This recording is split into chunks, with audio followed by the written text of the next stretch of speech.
So again, if I forget to give cues because I'm too excited about something that Matthew and Sarah heard, or I'm sorry, Matthew and Rebecca, I told you I was going to get you. Nope, you're right. Oh yeah, no, okay, nope, yes. So, but again, if I don't give the cues, just do what you need to do. So at this point, any major questions about what you guys are working with here? Just hit the red button. You got it. Everybody listens to those a little bit differently. You haven't heard anything yet, so you may have. You want to hear what it sounds like? Yeah. Ethan, so he can help you Just out. scanning the radio. Now, will we catch disembodied voices in real time? More than likely not, because those earphones suck. It's easier to do it this way when we're out and like walking around instead of them being open air, and then you two have to like stay away from each other and that kind of thing. It just gets annoying for everybody else that's not used to listening to that. So I just only one person at a time. Well, now it's not as much music. She's like, I get it. You guys ready to learn some real history? Yes. Yeah. All right, let's go this way. That's cool. What device does it work best on? And this is intended to be, like, they created it to be a ghost hunting tool. Exactly. Oh. That's cool.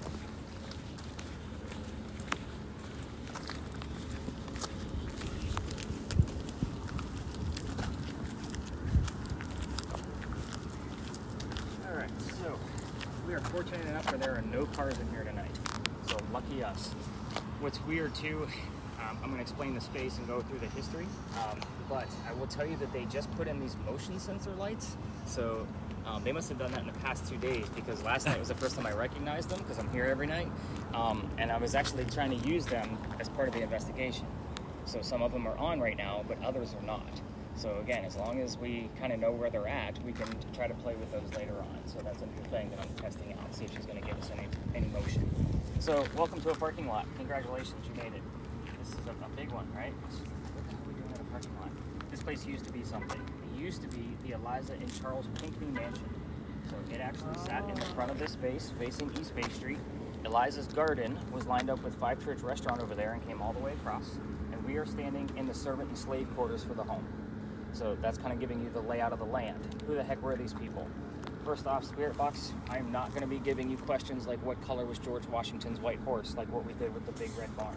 So you're going to get the answers from your Spirit Box. This is where I start withholding information on purpose, so that way you guys actually have a genuine experience. You have no idea what you're listening for, but I will give you some questions you can focus on. So, Charles and Eliza had a son named Charles. They had a nephew named Charles. That's 3 different Chucks, in case you lost count.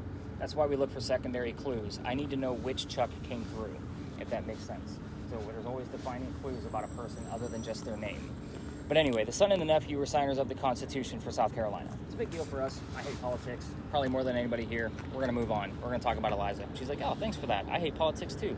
So, Eliza, she married Charles at a young age according to today's standards. I say today's standards because if you're going to ask her how old she was when she got married, don't expect numbers like 12 or 14 from the colonial times that she came from. So think of today's standards, and I bring that up because her husband, Charles, was over double her age when they married. It was a creepy age gap back then, creepy age gap now. So kind of put that in the back of your brain. But she married him because her father was over in England. He thought he was dying. He's trying to bring all of his kids home one last time. Eliza didn't believe he was dying, so she stayed put and got married in 1744. You don't get married in that year to get a green card. We're not a country yet. So she did marry him out of love, and there's no poking the bear on this one. There's no foul play with the marriage, just so you know. But anyway, she was right. Dad didn't die right away. Instead, he started sending her gifts from England to where we're standing now. One of those gifts happened to be the plant seeds of indigo. You guys have been in town for at least a day. You've seen the word indigo somewhere around Charleston. Indigo is a plant that makes blue dye that makes our blue jeans blue. That's how we use it today. We still use it. However, she didn't know what to do with those seeds when she got them from her dad. She had to learn from her slaves how to keep it cultivated, because it's not always warm here, and then how to make the dye. When she figured it all out, she moved it to a cash crop plantation, got a hold of her dad, and said, rice plantations are going downhill for us. We're going to make a killing with this indigo. And now we have an international businesswoman during colonial times. So, again, that's the boring business shit of Eliza. Let's get into the weird stuff, because that's why you guys are here. So, questions that we commonly get the answers to. So with yours, we're going to keep things nice and simple because you haven't really heard anything yet, at least that you've blurted out. I know you've been really focused on me and trying to pay attention, but again, we're going to keep things nice and simple. The mansion's not here. What happened to it, and if you get an answer, when did that happen?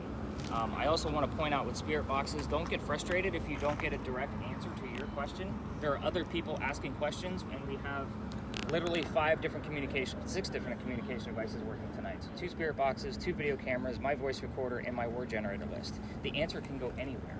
So kind of keep that in mind. That's why you need to tell me all the little silly things that you're hearing. We never know what's going to show up. Your TV shows always use one device at a time. It kind of like rubs me the wrong way just because, again, you're not going to get any communication out of just one box. That's why I like to use multiples. What happened to the mansion and then when? The other pieces you can ask her about, like obviously the marriage piece. So we're going to keep things nice and simple for you to get started and kind of see how you do with that one. With yours, dude, I want you going after Eliza's death. So she's really open about it. So you can ask her how old she was, what she died from, where she's buried, what president was a pallbearer at her funeral.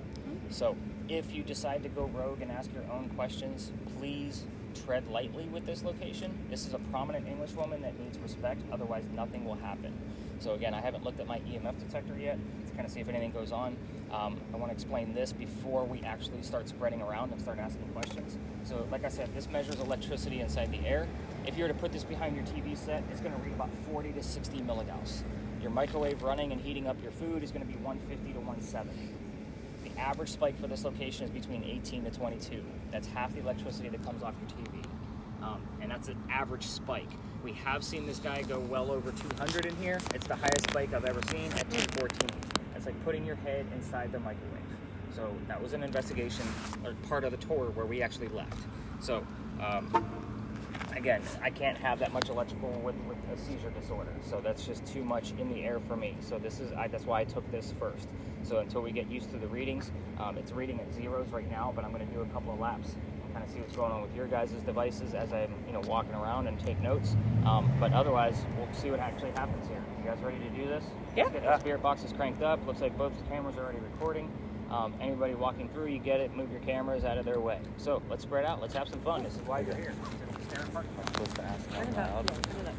So I need to know when she died, how she died, and what was the present pallbearer. Yeah, and turn it up a little bit. More?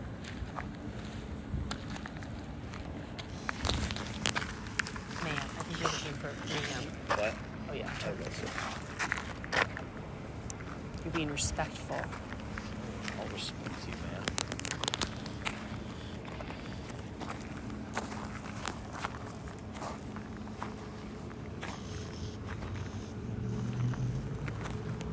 Hello, miss?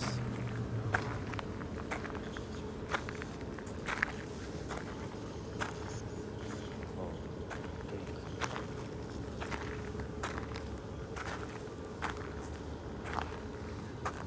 do you dare? We're avoiding yes or no questions. Can you tell me about your death?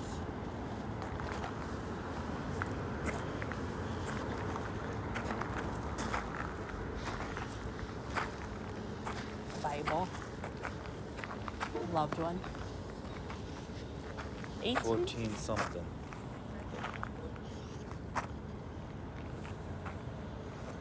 There were some numbers that came up. Could you please tell us when you died? I just remember.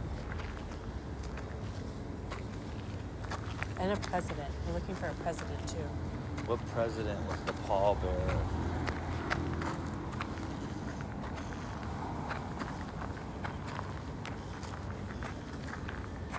Sounds like she was a boss. What? So it sounds like she was a I know. boss.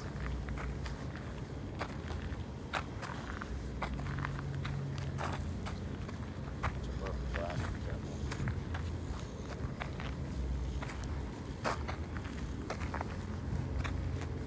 Hello. You guys got anything coming out of there? I thought I heard 18. Okay. Matt said he thought he heard 14. 14 makes sense here. 18 does not. Heard 14 for sure. 14 shows up here quite often. That's the number of years that Eliza and Charles were married before his death. So 1744 to 1758. I was asking about her death when that came up. Yep. Well, it would have been his death because she lived long after that. Okay. But again, the mention of death and you get the number 14, that's a very specific number. She's giving me 25. That's a common number. 14, a little bit more specific. Do you see where I'm going with that? So I'm more excited about the 14, and I don't know what the 25 means. Like, I don't have a relative thing for that at all. But she heard something, so I wrote it down. And my device has already gone up to 52. Oh, cool. So like 52, then back down to 10, like that. Like it was like nothing. So again, that's why it's called ghost hunting. They don't stand still. So, and I keep track of all of my. It wasn't specific, but I just remember. I heard that. So yeah, you're right. It is vague. And that's when we continue to ask more questions. Right. And then you can use it as part of the question. You just remember what. Yeah. You know what I mean? And I do that all the time. So again, if you're going to go rogue, just make sure it's respectful. It's the only thing I ask with this location. There'll be other places where we can poke the bear a little bit. This is not one of them. Gotcha. Huh? Huh? You want both of them? I can try. Yeah. Make sure you ask. Just follow me around. Yeah. You want to do another? Yeah. Let's do that. It's hard to make stuff out, like what they're saying, but what the radio is saying. I can't understand it.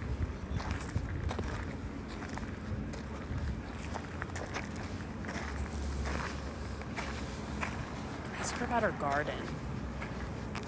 We're gardeners. Huh? I said we're gardeners.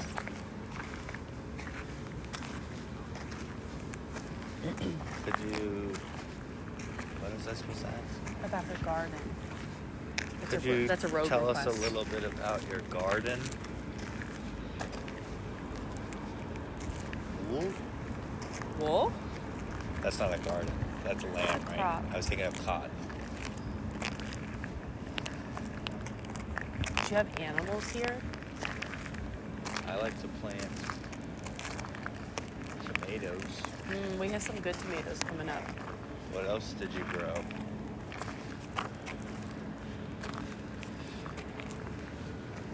Could you tell me a little more about your garden?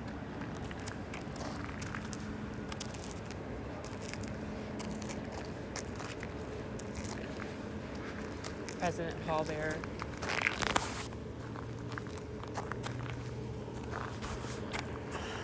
Could you tell me a little bit more about you in general?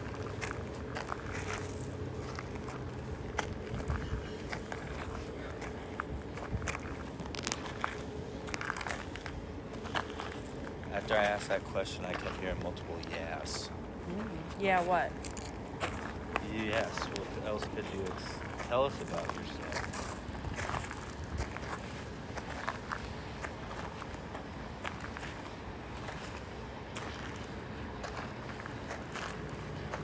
What's her husband's name? I don't know. I forgot. The Pinckneys, though. Huh? The Pinckneys, right? No, what was her husband's first name? I don't know. Was George, was it? I thought George, too. It said George. Let's go ask. Right after I asked about or your husband. Pallbearer. Oh, okay, I'll tell him.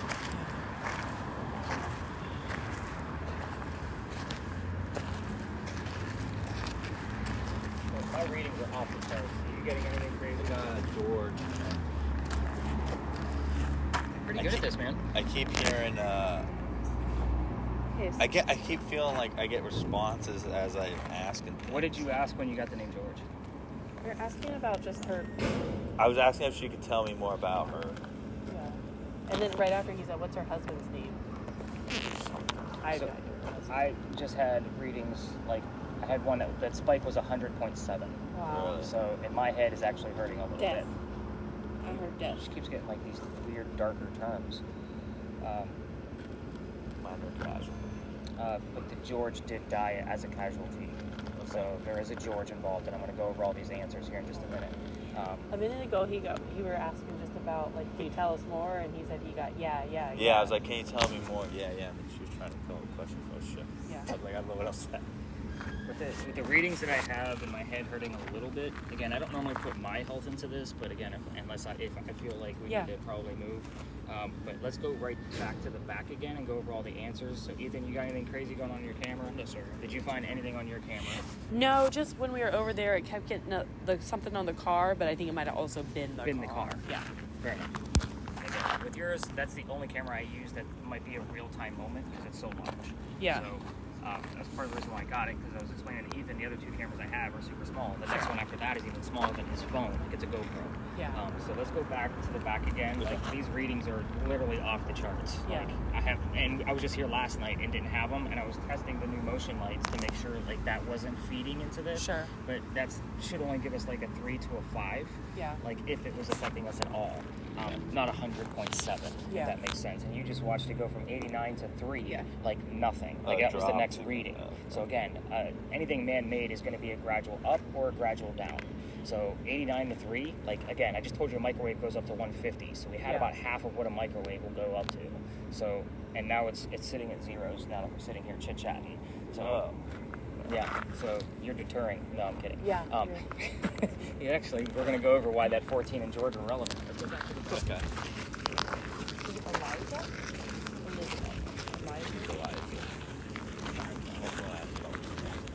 Wool? Oh, yeah.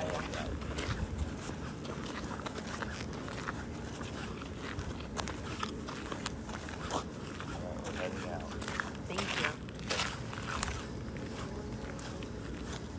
What about wool? Yeah. Yeah, I got a wool. When I was asking about the garden or something, or what Yeah. you can grow, and then I got a clear as plain. Think of the Civil War. The North wore blue coats, South wore gray. They were made of wool, but both of them were dyed by indigo. The southern ones were just less indigo. So that's why they're gray and not that full dark blue. So again, they were wool coats. Yeah, I'm not surprised by that one. So do me a favor, Sarah, while you're while I'm kind of going over all the answers, I definitely want you to keep your camera pointed almost directly behind that because there's a light sensor over there. Oh, yeah. Eliza, if she's here, I will ask her to go ahead and turn that motion sensor on now that we're out of the way. So I'm going to go over all the answers, and you can just hold it like a suitcase, be casual with it, so that way you can focus on the tablet. Because when I break out the tablet, it kind of gives you some visuals for all the answers. Cool. So I think you guys are definitely getting the gist of how to use your spirit boxes, which is good. Some people struggle with this for 3 or 4 spaces, and then the night's over. Right. Well, you guys sucked at this. We'll see what I find in the morning.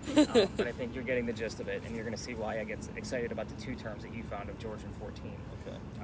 Well, he heard the number 14, which isn't something I normally cover, but I will explain it to you because you don't know. That's the number of years that Eliza and Charles were married until Charles's death. So 1744 to 1758. So, whenever, like I said, I break this out, I just kind of go around the table. You don't need to huddle in. I know we're a small group. But this is Eliza Lucas Pinckney. So, Ethan, yeah, you can cut your video, too, to kind of give your hands a break. So, Eliza Lucas Pinckney. I bring up her maiden name because this is the second wife named Eliza from Charles back to back. So, the first wife also had a maiden name that started with the letter L. So, sometimes we'll get either maiden name. So, Eliza Lamb Lucas or Eliza Lamb Pinckney or Eliza Lucas Pinckney. So, with the Ouija board device that I have, we just look for her initials of ELP. We know we will at least have one of them here at this point. So this second wife married Charles at the age of 22. He was 45. So definitely a creepy age gap during the 1700s, creepy age gap now. So you had the questions about like what happened to the mansion. Yeah, tablet's going on wonky. This is the only photograph of the mansion we have. This is exactly where you're standing right now. This is fire damage from the Great Fire of 1861. Every tour in town is going to tell you, yeah, we're almost literally in the same corner. So that picture was taken from back here. Oh, okay. So every tour in town tells you about a Great Fire because we've had dozens of them. That's part of the big tragedies of Charleston, right? So the fire that took out the mansion, as soon as I find the map, that is a map of Charleston. Obviously the orange being the fire, you're standing on the little tiny green dots on the right-hand side. This is a giant fire. Literally went from one side of the peninsula all the way to the other. So again, $5 to $9 million worth of damage on this particular fire. So that's what took out the mansion. So why didn't it burn it all the way to the ground? The Pinckneys had money. Most of them were politicians and obviously the indigo. So it was made out of more material than just wood that wasn't going to burn all the way to the ground, which is why you saw a pretty good part of the frame that was left over. So brick and mortar and those kind of things. The children, this was something that normally we tread very lightly on if I hand out these questions. I didn't. I was just curious to see if we would get more activity if I didn't do that tonight. So again, this is a space where I was actually looking to retire as well because I was getting very disrespectful ghost hunters on my tour, like, yo, Eliza, let's go and do this kind of mentality. That's disrespectful to a prominent woman during colonial times, especially an English woman, no doubt. So I actually had to give this space a little bit of a break and kind of do some other places and kind of see, and I keep getting drawn back here. So, but anyway, the children, there's 4 of them grand total. Neither one of you heard the number 4, at least that you told me. You did get 14. But let's kind of go through these kids really quickly so you know who we're talking about here. So Charles, you already know about, he was the signer of the Constitution, right? The next child I bring up is Thomas. I have no idea what the hell's going on over there. It's not even Saturday night. But Thomas, he fought in the Revolutionary War Battle of Camden. He was shot in his left leg and captured by the British. When the British released him, he was left on a cane the rest of his days. Again, nothing relative to Thomas, but you get the terms I'm looking for. Left, leg, shot, Camden has shown up here. Anything relative to his limb, basically. The next child is the one I asked you not to poke the bear with. This is baby George.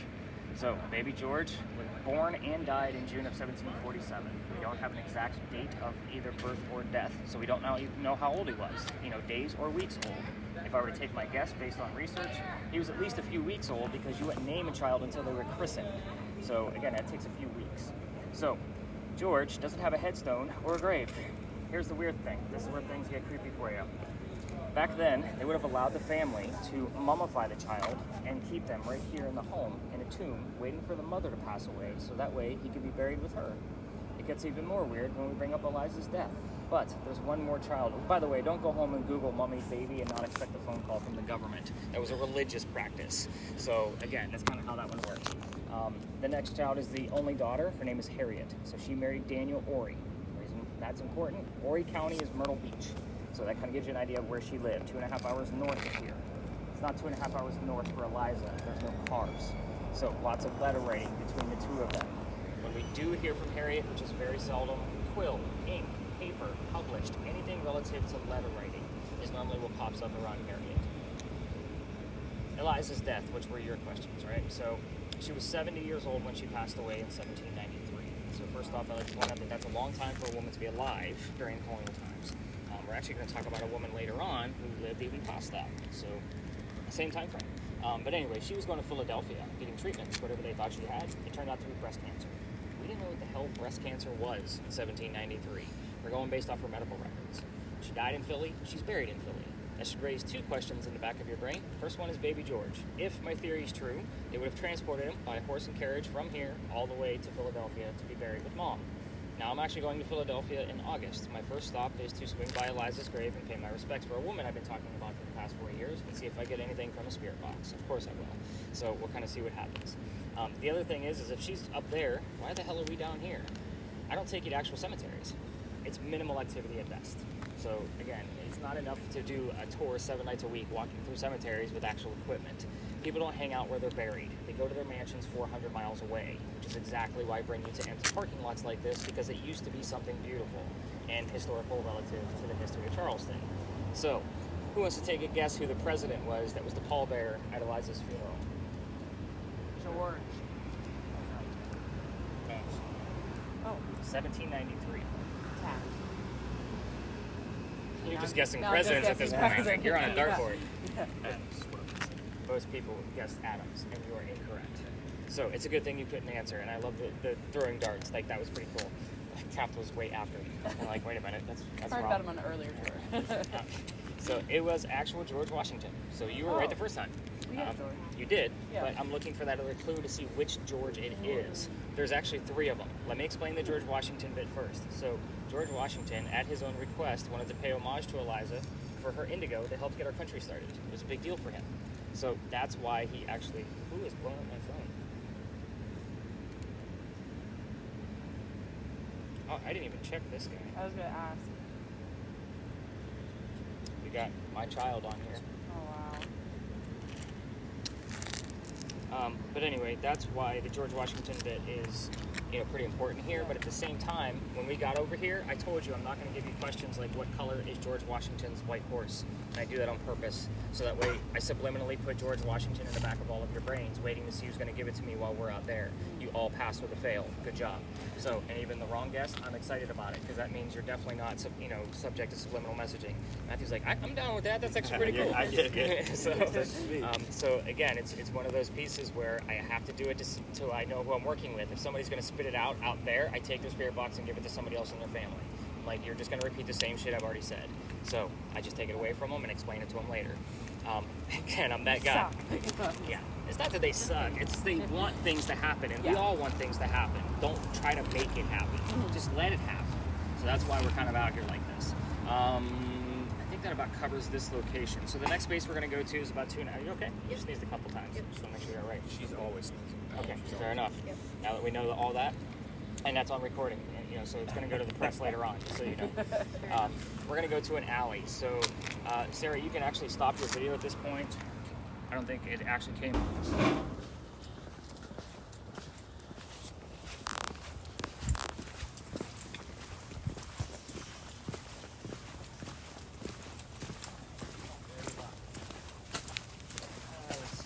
Anything weird come out of yours? Careful. Okay. I was walking up the street and I just heard 1600. And did you get anything out of yours, Matthew? Nothing yet. So yours is already recording. Like, you're perfect. So just get a nice long shot of the alley. 1600. That's definitely weird. It's not relevant. Like, but the number 16 might stick out to me later on if something pops up. So definitely write that one down. I'm gonna check the word list real quick and tell you exactly why we're here. Word secret. Yeah, I got nothing. So again, the word list is just kind of an additive. It's not like something that should be relied upon solely by itself. So, welcome to Philadelphia Alley. This is what used to be called Dueler's Alley. So again, we're just here to kind of stir shit up. Every tour comes down here and tells the same story. I'm going to tell you the same story, but in a different fashion, because you're ghost hunting. You need different details. This isn't campfire marshmallow time. So, let's get into it. There's a doctor that moves down here from Rhode Island. His name is Dr. Joseph Brown Ladd. If the two of you, one of you hears the song Brown Eyed Girl, which comes up here all the time, it's part of his name. It's relevant. It has to be that lyric, though, because he's not going to know the song because he's from the late 1700s. So anyway, Dr. Ladd moves down here because he's supposed to get married to his fiancée, Amanda. Amanda just inherited a bunch of money from her dead parents. She has an attorney helping her out with all of this cash. The attorney thinks that Dr. Ladd is just after Amanda's money, so he tells Amanda, get rid of the doctor. By the way, we do have our friend Remy, the rat, that kind of likes to roam around this area, so if you get freaked out about rats, sorry, you're in a scary place, right? Right. So, It's the least. like, yeah, I'm not going to move just because you're afraid of rats. That's kind of how I roll. I have one lady, like, scooting all over the place, like, dancing. I'm like, he's in the ivy. It's fine. Leave him alone. He lives here. We're invading his space. So anyway, Dr. Ladd comes to Charleston to prove that he's not after her money, and as he's coming into town, the coachman that brought him in set him up to be robbed and killed. The guy's dressed pretty well because he just graduated med school and looks like he's got some cash. Somebody's walking by and sees what's about to happen. His name was Ralph Isaacs. I stop on Ralph because he has the same initials as where the doctor came from. So we do get the letters RI on spirit boxes all the time, which is a weird set of thing to hear on spirit box. So that's part of the reason why I bought that Ouija board device. It works off of EMF. And as I was explaining this, I think it was either last Thursday or Friday night, the letters RI literally appeared on it, like on cue. So I was super stoked. And that's like the 5th time we've had it in the past 6 months that way. It's part of the reason why I bought the device. Anyway, back to Ralph. He tells Dr. Ladd, dude, you don't want to stay here. I know this guy. He's going to try to kill you. He's got a gunman inside, and you look like you got some money. Come with me to 59 Church Street. You can rent a room from some friends of mine, and you'll be safe and good to go. Took him up on the offer. They became friends. The longer the doctor stays here in Charleston, the more money he's making. He's proving his point that he didn't want Amanda's money. So he becomes known as the Whistling Doctor, because Amanda's moving down soon so they can get married. Now, every haunted city you're ever going to visit in the future is going to have a cliched whistling ghost. I'm just going to put that out there. We're going to talk about the proof of this guy and how to debunk a lot of it at the end. Anyway, Ralph and Dr. Ladd go see plays together. They can't sit next to each other because the doctor makes more money. He gets better seats. There he goes. Oh, I see him. Yep. He comes out. Ratatouille. I named him Remy. Yep. I think my daughter named him Remy. She was on the tour one night and saw him. But anyway, so where was I? Oh, the sitting next to each other, right? The doctor makes more cash, so he gets better seats. But on the way home from seeing Richard III one night from Shakespeare, they're arguing over the new actress. Dr. Ladd thought she was great. Ralph didn't. The argument turns into Ralph insulting the doctor's fiancée, Amanda, back home in Rhode Island. It gets ugly, they go their separate ways. Ralph is from here. Well, he's been here a long time. So he goes to his friends at the newspaper, and he puts an ad in the paper telling the whole city of Charleston what he thinks of the doctor. Kind of a, you're a disgrace to society kind of mentality. Doctor saw the ad and rebutted with, let's go to Dueler's Alley. We're going to settle this shit and somebody's going to die. So they came down, they took their 10 paces, they turned, the doctor pointed his gun in the air, and he shot. He didn't want to kill his friend. He just wanted the courage and bravery to show up to the fight, which is often what happened at a duel, and you already knew that if you've ever seen Hamilton. However, Ralph has his one bullet, puts it in the kneecap on the doctor. Dr. Ladd doesn't die, but Ralph proved his point. He's still pissed. Doctor drops to the ground, his friends picked him up, carried him home to 59 Church Street, where he dies 10 days later after refusing medical treatment. So, he refused medical treatment because gunshot wounds in 1786 aren't the same as they are now. So he probably tried to bleed out the lead poisoning himself. So he's a doctor. Gotta keep that in mind. Every tour in town is going to tell you to listen for the whistles while you're down here. Listen how quiet it is. It is like this on a busy Saturday afternoon. Don't ask me how or why, but it is. It is definitely creepy. I keep looking down to see to make sure there's nobody coming up, but we're good. But we do have 2 cameras running right now, plus my voice recorder. You don't actually have to listen for whistles audibly in real time. That's the fun part. There might be something in the background of one of these pieces. So, we also, on the spirit boxes, we do get the word whistle, and we'll get whistling parts of songs.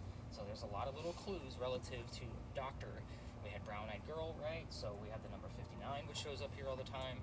There's some specific things about that house that will show up either here or later on when we're actually closer to it at the end of our night. But there's a lot of little weird clues about Dr. Ladd that will show up while we're here and at the next space. So, with the whistles, if you're going to try this on your own and walk down the alley and turn on your voice recorders from your phone, just keep in mind that every local knows the story. Anybody walking up and down Cumberland or Queen throws a whistle down the alley. I do it every single night. I passed up my garage on the way here, so I have to pass the alley to get to my car. When my daughter's with me, we just race to see who's going to throw the whistle first. It's just something we do. However, I always throw that whistle since I got kicked out of here, which is why I keep looking down the end of the alley. So let's get into why I got kicked out, because that's the fun part of this whole part of the tour. Okay, Remy, we get it. So calm down, little guy. He's almost as big as my dachshunds. Yeah. Big. He's a big fella. Did you see it? This alley didn't go all the way through this way. There was a wall that was cut off halfway between us and Cumberland Street. The reason why is because this used to be where they kept the livestock for the city of Charleston. So, again, it was called Cow Alley back then. The word cow shows up here all the time. But that means the bricks on that side of the alley are older. They're sun-dried bricks from slave children. There is a full handprint from a slave child at the end of the alley, and some fingerprint swipes from other kids on the other side, like off to the side of it. I used to always take my groups all the way through to go show off that brick, but I treat that brick the same way I do a grave. That kid's not there. It's the last place you're going to find that kid is staring at that damn brick where his handprint is.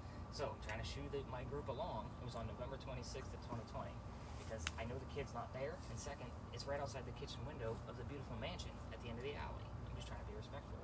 However, I didn't know I was out of bounds. The new owner of the mansion came out screaming. My daughter thought it was great because Dad's getting yelled at. We moved on. The next day was Thanksgiving.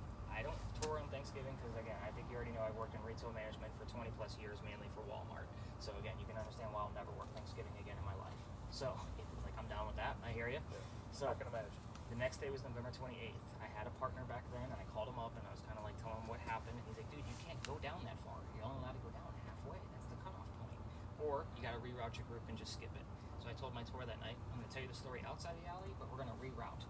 I told them also I didn't believe in the next story because I'm a vampire guy, not a pirate person. So again, the next story is pirates. However, I'd never had anything happen there before, numerous occasions with different cameras, EMF, you guys get it.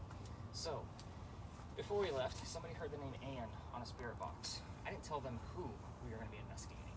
The famous female pirate, Anne Bonny. So, I was like, all right, we'll see what happens. We get down there. Remember, I need 2 clues to be able to verify something's going on. Another person, here's the number 300. I don't know what that means in real time, so I write it down. Same way I just wrote that under 1600. We get over there, and well, the next morning I do the research, and we were there on November 28th of 2020. Anne Bonny's trial for piracy was November 28th of 1720. We were there on the exact 300-year anniversary. So my shoulders shrugged, and I went, shit. Now I gotta learn about pirates. So the reason my problem with pirates as a writer is that it's all lore. There's not a whole lot of factual things. So what we're going to be discussing at the next location came from a minimum of 2 resources. Half my library at home right now is books on pirates and how to debunk all the lore. So again, there's been a lot of research that has gone into this, but it's also a hit or miss location. So it's either going to be super active or nothing at all. It's just one of those spaces. Anne Bonny is said to be seen all over town. The hope is that she's going to be there at the same time that we're going to be there. I know you would think that that's a normal thing, but the Pinckney Mansion site is active for me at least 6 out of 7 nights a week. That's like bare minimum. Again, it's mostly 7 nights a week. Anything crazy going on with that thing, Ethan?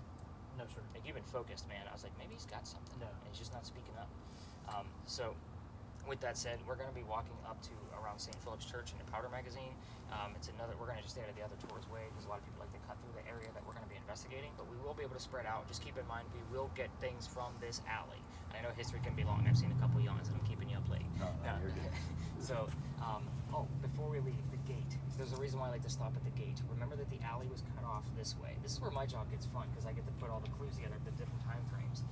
In the event there was a loser to a duel, this is the shortcut to get over to the cemetery on the other side of the wall. Otherwise, if somebody died, they had to carry the dead body all the way down the alley and loop around Queen Street and up Church so that way they can get up to the cemetery.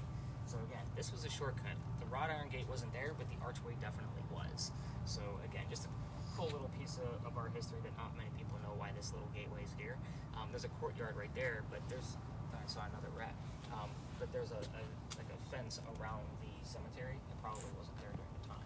So, all right, you guys ready for pirates? Yeah. Yeah, let's do this. This is kind of a crazy story. I'm listening. Yeah. Are you okay? I like this monster. Gotta adjust you.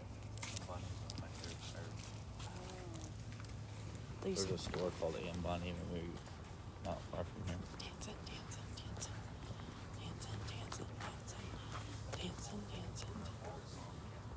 Is Anne Bonny? Don't lie. You guys noticing this, right? So we're on like, number 7. Perfect. So there are 2 cars in here, so just be mindful. People may be coming out of the church when they go to their cars. They get a little weird. Actually, let's move up this way a little What'd you say? bit so we're not- Oh. Matt said he heard Doc. What? Doc. Oh, that's a roach. Okay. That's a palmetto blunt. Blech. He said he heard Doc. That's what. That's a roach. I'm like, Doc whew. with the CK at the end. Like, what's up, Doc? Not what's up, but it's kind of like Yeah, I get it. doctor. I thought it was something rolling with us. I realized it was a bug. Okay. That's Remy Jr. I was gonna say. Emmy's friend. That's what Emmy's chasing around. So we're going to be discussing that little tiny building over there with the crosses on it. First off, those are not crosses. Those are earthquake bolts. If you're not from here and not sure what those are, they're basically turnbuckles. So if you turn them, after an earthquake, it tightens up the building so the building doesn't incur any further damage. It's a great idea, it just doesn't work. You guys have seen earthquake bolts all over town. Even this apartment building behind the Powder Magazine has them in between every single floor. So it's just part of our Charleston charm. They're on most buildings down here. You guys have seen them in lion heads and pineapples and all kinds of crazy bullshit touristy stuff. So that's what they're actually meant for, and that's part of the reason why we're here.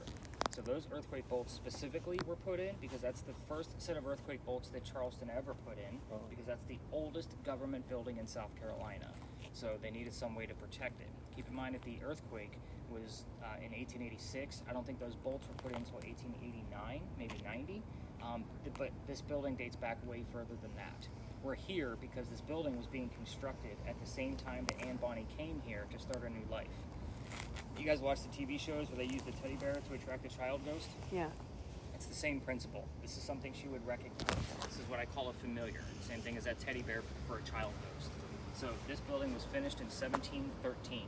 So this building took 10 years to build. Does that sound like our government? Small building, 10 years? No, not at all. Our history piece, actually begins right in the middle of its construction. So 1708, you guys gotta follow me on this one. There's a lot of twists. So, young lady moves here from Ireland. Her name is Anne Cormack. She comes here with her father and his mistress. The mistress is Anne's mother. Are you with me so far? Mm-hmm. The 3 of them are running away from her father's angry wife. How pissed was she that the 3 of them had to leave the country by boat to come here? That's a long trek, so gentlemen, don't piss off your wives, girlfriends, whatever these young ladies are to you. But anyway, they land in Georgetown. Dad bought a plane. Georgetown is between us and Myrtle Beach, if you're not familiar, so it's about an hour north drive. So Dad bought a plantation, but Mom died pretty quickly. So that means he has to send young Anne down here to sell anything from the plantation to help keep things afloat. Let's take another step back to Ireland for just a sec, because they say Anne was a badass even back then. At the age of 7, 8, 9 years old, remember this is pirate lore, they say she killed a servant with a knife to the belly. We have had the term servant, knife, and belly all show up in the same evening on our spirit boxes. So, and it was like 3 different, and that's been several times. So, fast forward, the building's done in 13, by 1715, pirates are coming through Charlestown. Anne's pretty stoked. Why? She's gonna fall in love so she can earn her freedom, just like a man. It's a man's world. And the first guy she falls in love with, I said first because there is a handful, and we're gonna go through all of them. First guy is James Bonney. You already see where this one's going because obviously, he's good. I'm surprised she's actually going over there. Normally she goes to the front of the building. And she's gonna be loud too, because that's the way she is. I don't have a whole lot of friends in this industry, can you guys tell? But anyway, James Bonney, again, this is the guy she marries. Dad didn't approve. They ran away to Jamaica, got married, and Cormac is now Anne Bonny. That's where her name came from. However, James Bonney is not the Captain Jack Sparrow she was hoping for. This guy turns out to be a privateer. He's a spy for the British. He's a coward. This is not who she wants. A few years go by and she falls in love again. Guy number 2, John Rackham. They call him Calico Jack. I'll explain why later. But Jack is the guy that they based your Johnny Depp character off of, just so you guys know who this person is. So he has his own ship, he has his own crew, and wants to be part of the crew, but you can't put a girl on a pirate ship. Does anybody know why? Calls pink. So It's bad luck. bad luck. So I was gonna say, keep it simple, family friendly. Normally when there's little kids on the tour, I get the parents that are like, really? You're gonna ask that question? Just making sure you guys are all paying attention. But I like Mutiny, that one works too. But anyway, bad luck. So he makes a deal with her. If you dress like a guy, you can look like the crew, you can be part of the crew. But you're gonna be a female in my quarters. She's okay with this because Dad used to cross-dress her as a boy apprentice to hide her from his wife back home in Ireland. She gets it, let's be a pirate. But we're all adults here, put 2 and 2 together. She's a female in his quarters. She's eventually gonna get pregnant. You can't have a pregnant pirate dude on the crew. Somebody's gonna figure out that she's a girl. Then they're gonna get Jack off the ship. They're gonna vote him off and get a new captain. So Jack drops her off in Cuba before she starts the show. And he says, go have the baby over here, come back later and we'll figure it out. She goes and has the baby, but returns with no child. No amount of my research has told me what the hell has happened to this poor baby. We've gotten some answers out here, but again, it's completely speculative. But she comes back dressed as a female. This makes Jack pretty angry. Now everybody's gonna know he let a girl on the ship. While she was away giving birth, he captured another pirate crew. They're down below deck. Anne's gonna go flirting because that's who Anne is to make him even more mad. We're on guy number 3. Guy number 3 turns out to be a female, dressed like a guy to be part of the pirate crew that Calico Jack captured. So now we have 2 females, dressed the same way as men on the same ship. Her name was Mary Reed. She went by Mark Reed to become a pirate. So her and Mary became friends, possibly lovers. We're not gonna really ever know for sure. But the British found out where they are. They send a fleet of ships to come take down one measly pirate ship. The rumor is that Anne and Mary were the only 2 pirates not drunk enough with their 1-bullet flintlocks to come up and fight. They probably don't know how to use cannons yet because they haven't been pirates for very long. Obviously, 2 ladies with flintlocks are not going to take on a whole fleet of ships. They get arrested. When they're being arrested, she looks at her captain, Jack. She says, Jack, I'm sorry to see you here, but if you would have fought like a man, you wouldn't be hanged like a dog. That's why I asked you if you were sure that you heard the word dog. So, because the word dog will show up here quite often. It is a very famous quote by Anne. But anyway, the judge wants to see the 2 quote-unquote men that fought back so valiantly on their own. He's already tried and hung Calico Jack and the drunk pirates that wouldn't fight. Anne and Mary go in front, reveal their gender, hoping to save themselves, and the judge doesn't give a shit that they're female. He's still gonna hang them because they're still pirates. So, we plead our bellies was the last thing they shouted out. It's because you can't hang a pregnant woman in 1720. It's illegal. So he sends them both back to jail, delays the hanging. Dad is still up here with his Irish money in South Carolina. He bails her out, brings her home. She remarries. That's husband number 2, but guy number 4. We're gonna count Mary, we don't really know. Has 4 kids, dies at the age of 84. We don't know much about her after her pirate career. Keep in mind, this is the 1700s and she was 84 years old. That's 14 years older than Eliza Pinckney at 70. So, Mary Reed dies a few months later, literally, from whatever pirates died from their Jamaican jail. So we don't really know for sure. Most books will tell you that it was something simple like fever. I'm going to say, let's make it romantic and call it scurvious and nasty and gross. Why the hell not? It's pirates. So a couple of things I left out of here on purpose because you guys know how to ask questions by now. I left out the names of Anne Bonny's parents on purpose so that way you have something to work with. Other questions you can ask would be the name of Calico Jack's ship. Make sure you don't call it a boat. That is a very big insult to a pirate. A boat is more like a dinghy to them. They want a ship or a vessel. That one would work too. I left out the name of the city where Anne Bonny grew up. before she came here in Ireland, so that will come through. And the color of her hair is red. We do get the color red here a lot. And the funny thing is I just started using that question about 6 months ago when somebody was struggling with a spirit box, and we got the answer through a REM pod, which actually works off of color. So I asked, hey Ann, why don't you just tell us what color your hair is? I was trying to give the person a one-syllable answer, and we got the answer on the REM pod. So I was like, all right, maybe it's just from where we're standing. We moved to another location, same thing, on command every single time. So it's kind of like we had her all night long, no EMF readings came about, but you guys get the picture. So we will spread out in this location. I'll be watching the EMF. Is anybody like super comfortable where they want to use the EMF in this location too? So with this, obviously we have a tour in here. It's just weird because we normally have a whole space to ourselves. I don't get excited about EMF on the front half going that way because of the electrical poles in the corners, parking meters on the other side. So anything above 2.5 on this back half is basically what I'm interested in. This is not a space where we get a whole lot, so don't be too disappointed if you don't get anything at all. I say 2.5 because natural EMF from the earth is up to 1.1. And the 2.5 is the second green dot on the blinky light device. So that way we kind of have a point of measure. But again, 1.1, I want to at least double that because that's natural. So you're going to see a lot of little points on things. That's the fluctuation of the Earth's EMF. So again, I study a lot of this weird sciencey shit, even though I'm a writer. You would think English would be my bag. It is, but now I have to turn into science and math to make sure the equations are all correct. What have we heard since we've been standing here? Anything? Fire. Fire? I just heard fire. Keep getting that one. Anything coming out of yours? Nothing. Nothing crazy. You were really focused on this. I was focused on you, yeah. so I'm ready to. We're up to 45 terms, and I don't see a whole lot of anything, to be quite honest with you. Just in our location. Yeah, just be careful what you're doing. I will say, like, when we passed that police car earlier, the word car crash came up. Yeah. Just felt very interesting. It's not anything, to me, like, super whatever. Yeah. But you guys get my point where I'm like, oh, maybe he's going to see a car crash. You know what I mean? I have no idea. He didn't have his lights flashing or anything. But again, I'll keep an eye on this guy and kind of let you guys do your thing. But again, we're going to stay out of their way for sure. Oh, that other car's leaving too, so we're going to have the whole space, which is awesome. Any other major questions about pirates? Because I've read a lot of damn books on pirates. Blackbeard does have history here too, so every once in a while we'll get a little piece of Blackbeard stuff going on with your guys' devices too. So just kind of keep that in mind. What's the history of that? He actually would dock. Well, first off, he raided Charleston looking for medicine because he had syphilis from one of his fortunes. So that was a big blockade that he did on the harbor. But he actually used to dock here, and he would let his crew come in, and they would actually go to the pirate house, which is on the other side of the cemetery. And they dug a tunnel from that pirate house over to where Dock Street Theater sits now because it was a poorhouse back then. So obviously there was a tunnel there, and they just filled it in like 1993. So again, it was a legitimate thing. But he would stay on the ships with one, maybe one of his wives that came to visit or whatever his wives were at. But he would stay out there to watch the ships on the water. So, but Blackbeard's men would actually place this. We call it the Pirate House. But that Dock Street Theater, it used to be a whorehouse back then. It was called Planters Hotel. So again, there's a lot of pirate lore around this corner. The other piece in the cemetery behind us is a captor of a famous pirate, William Rhett, who caught Steve Bonnet. So he is actually buried, like if you walk up Church Street here, you can actually touch his sarcophagus. Like it's that close to the edge.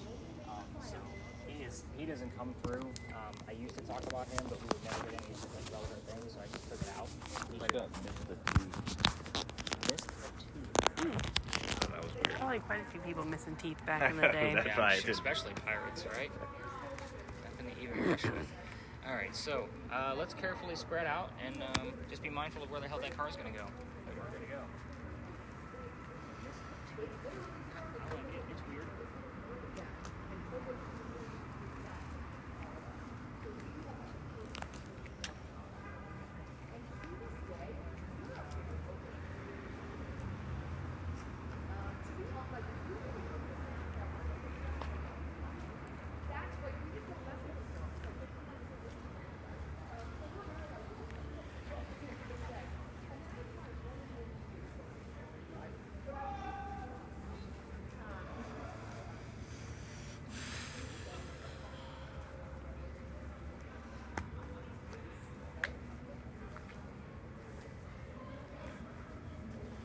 Is there anybody here? Is there a pirate here? A ghost friend, perchance? No. Talking to our ghost friends. Did you get anything over here? No. Am I supposed to specifically be asking about Anne? Or I mean, not necessarily, but yeah, pirate ship. What was Huh? the name? What was the name of her ship, or their ship?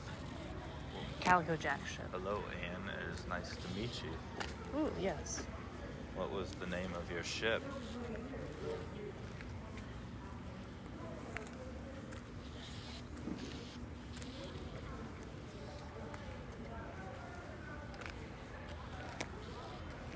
How did she die? Huh?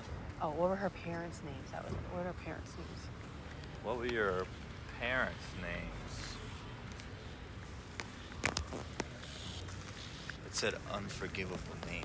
Interesting. Unforgivable what? Names? Unforgivable names? Yeah. Oh. Are you sure you can't tell me their names?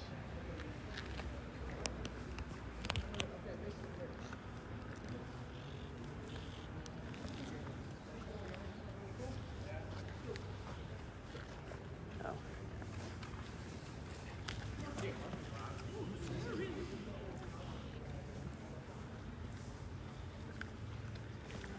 Oh. I just heard pirates. Yes, there were pirates. Huh? Yes. What else?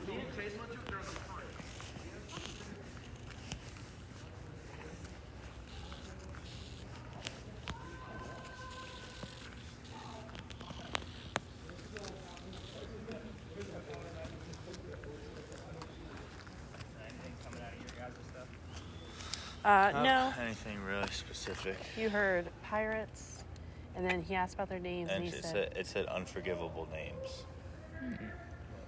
So you heard the word pirates directly. Pirates, yeah. Right. Not long after that. Which is weird because it's not a common thing you would hear on the radio. yeah. Unforgivable names. Any numbers coming out of your... No, I mean, obviously it spiked a little bit when we passed the guard stand, but The like to front a spot. 1. Yeah. So, We get a lot of misnomers too with your SLS camera in here Yeah. because it's a lot of depth, a lot of things in front of other things. yeah. So this is a spot where I'm really focused on, like when you guys see a full figure. We actually had somebody sitting on top of that garbage can a few weeks ago, like Interesting. perfect sitting position, like you could see everything. And I went around it. I always, like when somebody catches something in real time, I get in the frame just as a point of reference so we can get a height reference, Yeah. make sure like my stick figure is in motion. You know, and I do a lot of that, so that Yeah. way we can see how quickly it's reacting and those kind of things. You know what's funny is, I mean, I think it was probably just the lines, but it did try to map in 2 people over there on the ground, though. On the ground, Yeah. it's gonna pick up your shadows. Oh, Remember that interesting. too. See Okay. where your shadows are at. So, Oh. because the shadow is an absence of light, so for a LiDAR detector, it's going to be something of depth. Gotcha. That's why it picks up shadows. I've debunked a lot of shadows with this camera. That makes sense. Yes, I could see that. Rebecca, I love how she's so focused. I love it. What do you got? Heard fire again. Fire again. Yeah. You also heard police? Oh, police. Yeah, I heard police over there in the corner. We're gonna take another lap. Okay. Okay. Let's do another lap and see if we can. Okay. Come over here. Go look at the old building. Hello, Anne. Is there anything else you can tell us about you? What are the unforgivable names? Unforgivable. I can't hear anything you say when I have these That's on. okay. I'm not talking to you.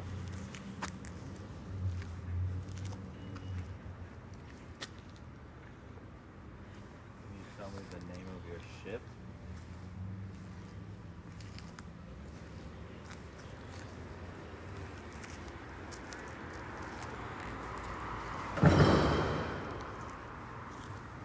Spooky.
No, just the bush. I think he was trying to pick up the bush, but nothing. Father 96.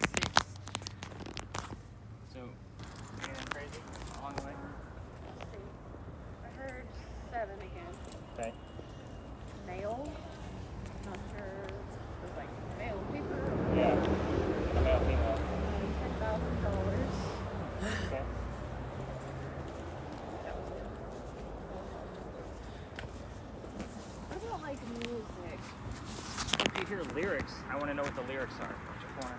So not just like, not like if I hear organ music, just by itself. A lot of people will claim that they hear, like instrumental music, like I'm not allowed to pick or those kind of things. Yes and no's on that one. So we're gonna go all the way over to this bench. Okay.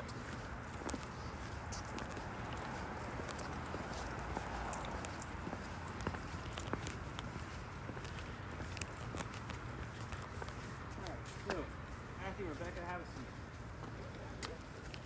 You guys.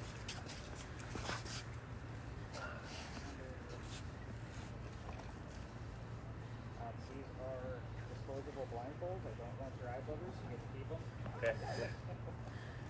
So when you open yours up, it's going to look like this. It's 2-ply. So you pull up on the center where the nose piece is, and there's a place to tear, so it doesn't go all the way around your head. It's going to go over your ears. So that way you guys know what they look like when I take them to the front of the station. I'm also going to give you the nose pins and headphones, so you guys can get a feel for what those look like. You don't need to put any of this on until we come back. Okay. Because what's going to happen is we're going to huddle around you pretty close in case other tourists come by. So they're not likely to help you quiet on. Makes sense. So get a feel for those and kind of get a gist of like how tight they are and that kind of thing. So I set those down. Everything is sanitized, obviously, so nothing simple else to do around. So I'm going to go keep things quickly and we're going to come back and give you guys some tips. You guys ready? Yes. It's kind of a weird mix-up for me. I'm used to taking opposite genders. Well, maybe it'll be more fruitful. Hopefully it is. Alright, so first time I came in here, I didn't know what the hell we were going to find. There's a million monuments in here. So, in a nutshell, the two people that I had with me, they heard the year 1828, the name Henry, and I had the name Tim show up on my word list. This is Henry Timrod. He was born in 1828. So I went, well, hot damn, there's my ghost. So here's how his story goes. It's very brief because this is a new space for me. I don't know everything about the guy. He was sick through most of his life, but you can see that he was old enough to go fight in the Civil War, 1860s. So he goes out to fight, but his comrades realize he's too sick to fight. They knew he was a writer, so they said, go home and go be the voice of the war. So he came home, started writing poetry about what was going on in the battlefield. He became known as the Laureate of the Confederacy. It's a pretty prestigious title for us writers, to be called a laureate of anything. So, a few years after he comes home, he has a son. You guys are going to know about the son? They're not, because that's going to be questions that I ask about them. The son's name was Willie. He was born on Christmas Eve, and he died 9 months later. So very tragic. He's mourning for his son. A few years go by, and his college friend realizes he's not writing enough because he's mourning too much. So his name was Paul Hamilton Hayne. And so he says, come out to my cottage in Columbia. Finish working on the piece you're supposed to be working on for the newspaper. And you can have some peace and quiet. Leave your wife Katie behind with her parents, so that way she can mourn with them. So he goes out there, and that's where he wrote his last words. His last words were, beholder of brief mortality. Translates to, person with short life. And then he coughs, and it lands on the page in a blood stain. He had tuberculosis. The blood stain looks like a man writing at his desk. So, again, very specific things about him with the tuberculosis, the war, wife, the son, the writing piece. Like, I'm going to start things off very simple, but they only show this book one day a year at the Charleston Library Society on Halloween. You have to be a member of the society to go see the book live, but the internet is beautiful. So I'm going to show you at least what the blood stain looks like so you can see why we call it the blood book. And then hopefully we're going to get some answers out of these guys. I got to give them a few tips and tricks too while they're under, so that way they get a little too disoriented. So that's the last page he wrote. Beholder of brief mortality. He coughs, it lands on the page, and he dies on the page. So again, you can see where it looks like a man writing at his desk. Yeah. So kind of a creepy way to end our night. This guy is very shy. He's short man. He has a very distinctive mustache. So there's certain things about him that I may ask. That way we can see if we get anything weird out of them. If you kind of getting my point. Mm-hmm. All right. So with the filming, you're going to basically film everywhere, but I definitely want your camera focused, Sarah, on them. So that way everybody has the footage of how this actually went down. Cool. So you're going to just keep yours kind of, and we do get triple digit EMF readings in this location. So hopefully if you keep an eye on that and just kind of let the camera do its thing, we can view the camera later, but keep an eye on the EMF in here for sure. Gotcha. So let's go see if we can get some answers. Yeah.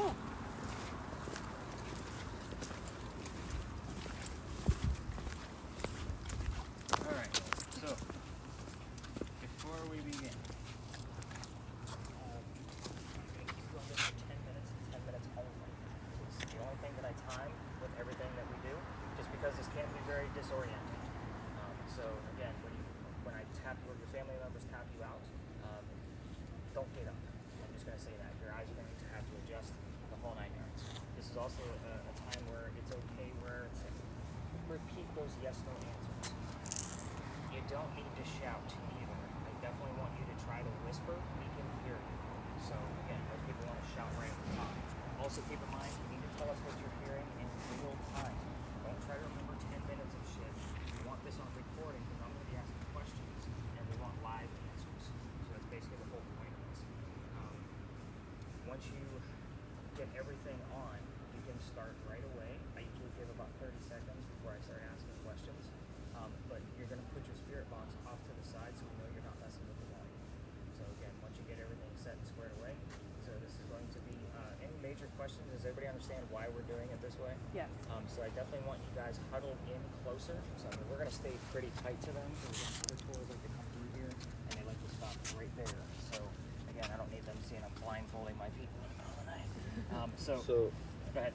We're gonna have the earphones Both earbuds. and the max volume, or just where we can hear. Whatever you're comfortable, Okay. and then you're going to put the noise canceling over Okay. top of that. So it's a mask first, earbuds, headphones. So family members can help with those headphones if you're going to have trouble, because again, they're still relatively new. So they haven't been used a whole hell of a lot. You guys figured out the blindfolds? Pretty sure. Yeah, I think so. Yep, you got it. Ooh, that was a little snug, huh? I'm working. I can't see anything. Perfect. Earbuds? Probably should have had those in my hand. It's okay. You can handle stuff. I'll handle the headphones. How are we supposed to hear you? You're not going to. That's the point. Okay. You go. Hands out.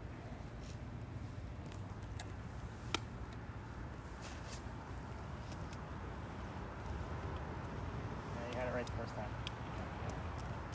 There you go. This right? Yep, and then when you put it on, pull down. It'll spread out. There we go. Perfect. All right. Volume's turned up. Like I said, I usually give them about 30 seconds. It is 10:37 right now. And I also won't write anything down, so I'll watch the video again. I just want to make sure I'm staying focused because I also focus on their breathing to make sure. Get ready. Okay, thank you for that. Henry's here. Thank you for that, Henry. If you are indeed Henry, please tell us your first name.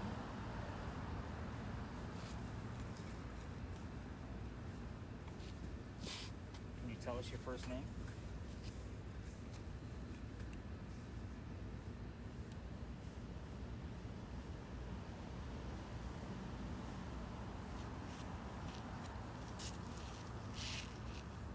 Henry Timrod, what was your occupation?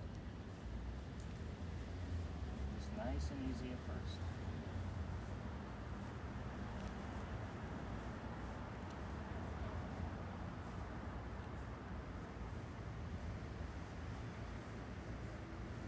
Sometimes they don't know that they're supposed to tell me things in real time. I think he knows. Okay. Henry, tell us what your occupation We was. don't care enough. Who is we? How many people do we have here? How many people are here that we cannot see? Rid of the plight.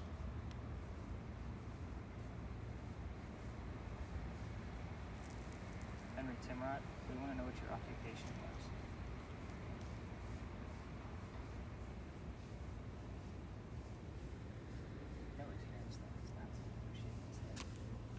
anything, Matthew? He can't hear you. Oh. 5. 5. How many people are here with us? Oh, yeah. What?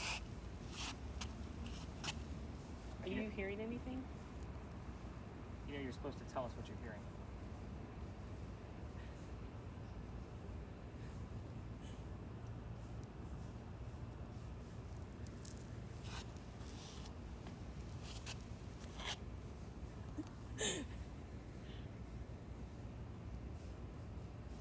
Henry Timrod, what is your occupation? President.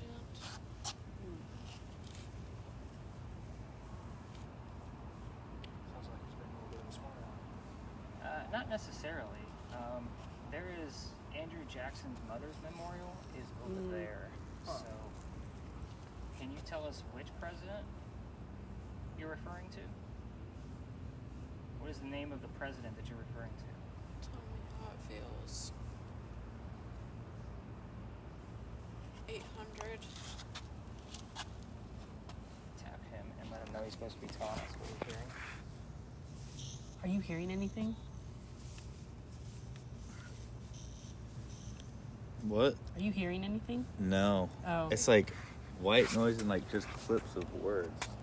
Like not even whole words. Okay. Just want to make sure you know to tell us what you're hearing. Yes, yes. Okay. We did get an answer that there's Listen 5 people. carefully. We are listening, Henry. You can put it in. Now that would be a listen carefully. Okay, Yeah. I get it. Henry Timrod, can you tell us the name of your wife? Going through the same series of questions I always ask. I don't like to go there. Okay. What do you want to tell us about? You want to tell us what was wrong with? Tungsten. That's interesting. What was wrong with you? 2, 3. 2-3 is the date of the son's death.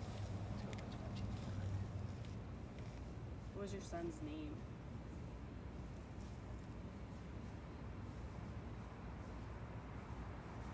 Henry. Kind. Do you want to tell us your son's name? Tragic. Yep. These are pretty vague, Henry. Let's be more specific. Maybe tell us what month. Attorney.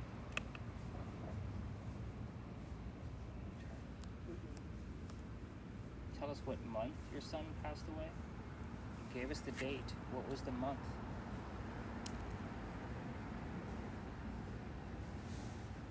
Called upon the Father. That's 4 minutes in already. Said I'd be at home. You weren't at home, were you?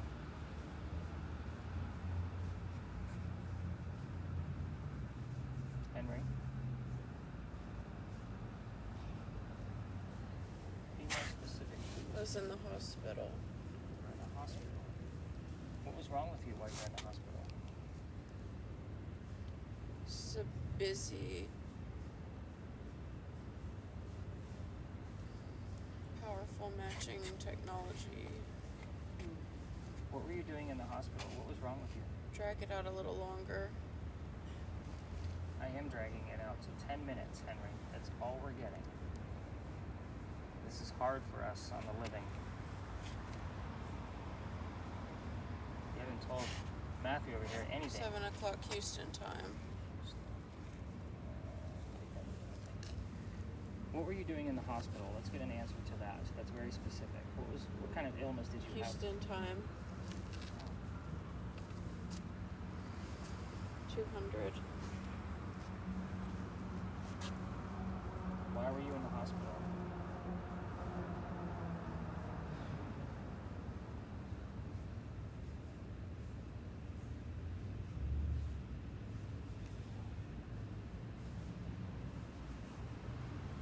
He's not giving us any. Is I thought he would have. I thought he would have done really well with this. Why don't you want to talk to Matt?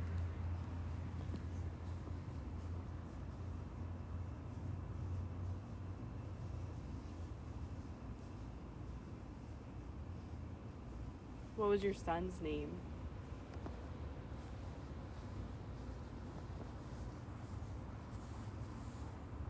like 7 minutes so far.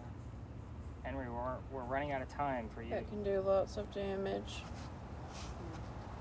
We're running out of time for you to give us answers about your life. One good solid answer will make this night. You did 32. Big fire. Mm.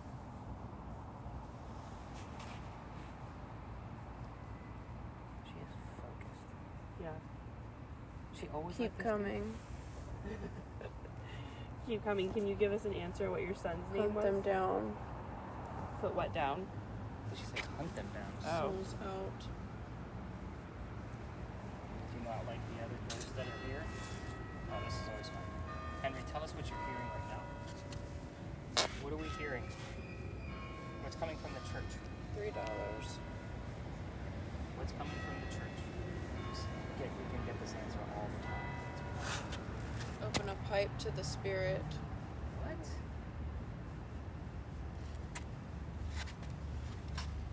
There's somebody over there. Oh, what's next? Maybe him coming over to disturb. Henry, what was just coming out of the church? What did you hear? John Bell. Bells. Yeah. God. Hang, no. That's honest. Mm. Keep hearing stronger over and over again. Like the word bell coming out of it. Mm-hmm. I just didn't know. I don't know. That's what I heard. Down the road. Come and go. Mm-hmm. 9 minutes. 4387. 43207. Amanda.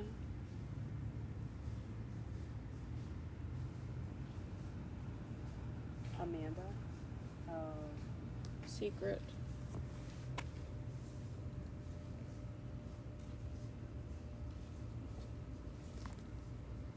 Amanda was the fiance's name. Fracture. How old are you today? All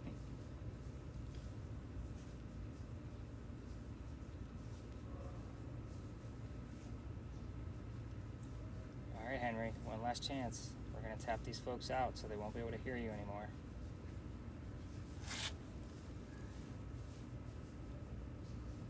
Three, two, one. Go ahead and tap them out, guys.